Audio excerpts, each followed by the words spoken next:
संसद का मॉनसून सत्र एक बार फिर भारी हंगामे का गवाह बना। इस बार मुद्दा सिर्फ नीट पेपर लीक नहीं था, बल्कि राहुल गांधी के पीएम आवास पर हुए प्रदर्शन, शिक्षा मंत्री धर्मेंद्र प्रधान के इस्तीफे की मांग और देश भर में छात्रों के आंदोलन ने सियासी माहौल को पूरी तरह गरमा दिया। तो आखिरकार संसद में ऐसा क्या हुआ कि सत्ता पक्ष और विपक्ष आमने सामने आ गए? सरकार क्या कह रही है, विपक्ष के आरोप क्या है और पीएम मोदी के बड़े ऐलान पर राहुल गांधी ने क्या जवाब दिया? ये जानते हैं पूरा घटनाक्रम को, आसान भाषा में समझते हैं।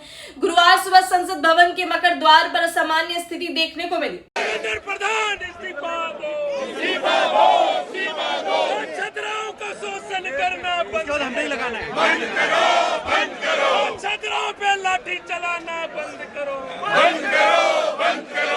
जब मोदी डरता है, जब मोदी डरता है।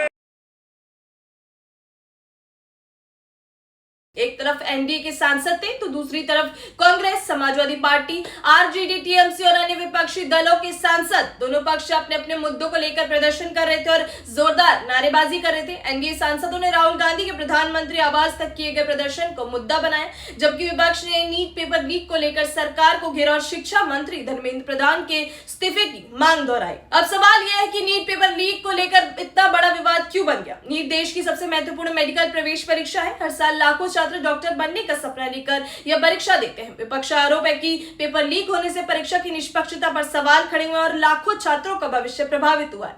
विपक्ष का कहना है कि सरकार और राष्ट्रीय परीक्षा एजेंसी यानी एनटीए परीक्षा की गोपनीयता बनाए रखने में विफल रही है। इसी आधार पर शिक्षा मंत्री से नैतिक जिम्मेदारी लेते हुए इस्तीफा मांगा जा रहा है। दूसरी ओर सरकार का कहना है कि मामले को गंभीरता से लिया गया है। सरकार के मुताबिक शिक्षा मंत्रालय की शिकायत के बाद सीबीआई जांच शुरू की गई। अलग अलग धाराओं में मामले दर्ज हुए और कई आरोपियों की गिरफ्तारी भी की गई है। शिक्षा मंत्री धर्मेंद्र प्रधान ने संसद में कहा कि सरकार इस पूरे मुद्दे पर चर्चा के लिए तैयार है और भविष्य में ऐसी घटनाएं रोकने के लिए परीक्षा व्यवस्था को और मजबूत बनाया जाएगा। इसी बीच देश भर में कई जगह छात्रों के प्रदर्शन भी जारी है। कई छात्र संगठनों ने शिक्षा मंत्री के इस्तीफे की मांग को लेकर आंदोलन तेज कर दिया है। इसी माहौल के बीच प्रधानमंत्री नरेंद्र मोदी ने सोशल मीडिया प्लेटफॉर्म एक्स पर बड़ा ऐलान किया। प्रधानमंत्री ने कहा कि देश के युवाओं का हित और उनकी भविष्य सरकार की सर्वोच्च प्राथमिकता है। उन्होंने यह भी कहा कि घोषणा की कि पेपर लीक जैसे मामलों में दोषियों को जल्द सजा दिलाने के लिए फास्ट ट्रैक कोर्ट बनाए जाएंगे, ताकि ऐसे मामलों का जल्द निस्तारण हो सके और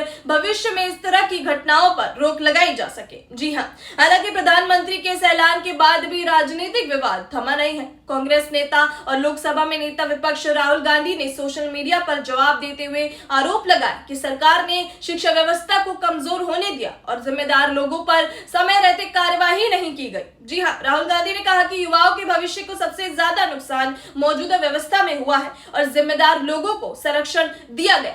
फिलहाल सरकार का कहना है कि जांच जारी है, दोषियों के खिलाफ कार्यवाही हो रही है और संसद में इस मुद्दे पर चर्चा के लिए वह तैयार है। वहीं विपक्ष का कहना है कि केवल जांच और घोषणाएं पर्याप्त नहीं है, वह जवाबदेही तय करने और शिक्षा मंत्री के इस्तीफे की मांग पर कायम है। ऐसे में आने वाले दिनों में संसद के भीतर और बाहर इस मुद्दे पर राजनीतिक टकराव और तेज हो सकता है। फिलहाल सबसे बड़ा सवाल यही है कि सरकार के फास्ट ट्रैक कोर्ट आने वाले ऐलान से छात्रों का भरोसा वापस लौटेगा?